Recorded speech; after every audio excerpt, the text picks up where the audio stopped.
It's an ongoing debate. Is Ohio a red state, a purple state, a blue state? The answer, we'll tell you from Ohio, is it's gotten harder to win. You have to run a perfect race as a Democrat to win Ohio.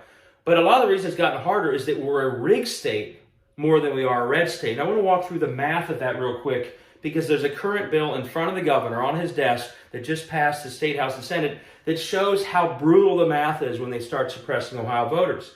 So the first number we're going to put up, they made it harder for overseas and even, believe it or not, military voters to vote by narrowing the window in which the votes they've mailed in get to be counted. We know that there are hundreds of thousands of Ohioans who live overseas, about the size of a town like Toledo, and we know at least 20,000 Ohioans are part of active duty military or reservists, and some of them at any time could get caught up in this bill because they're overseas.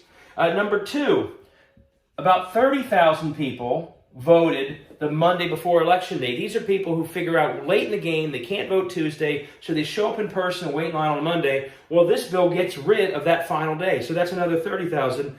This bill also adds, for the first time, strict photo ID in Ohio, the strictest in the country. This would catch up about 500 to 800,000 Ohioans in the net, because we know that they lack the photo ID that would be required. In this number, we also know that is disproportionately young voters, elderly voters, and voters of color who lack the ID that this new law will require.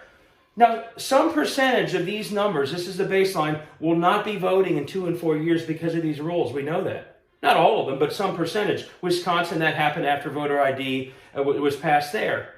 And when you add these up, these are massive numbers. How big are these numbers? Well, when Obama won Ohio in 12, he won it by 160,000 votes.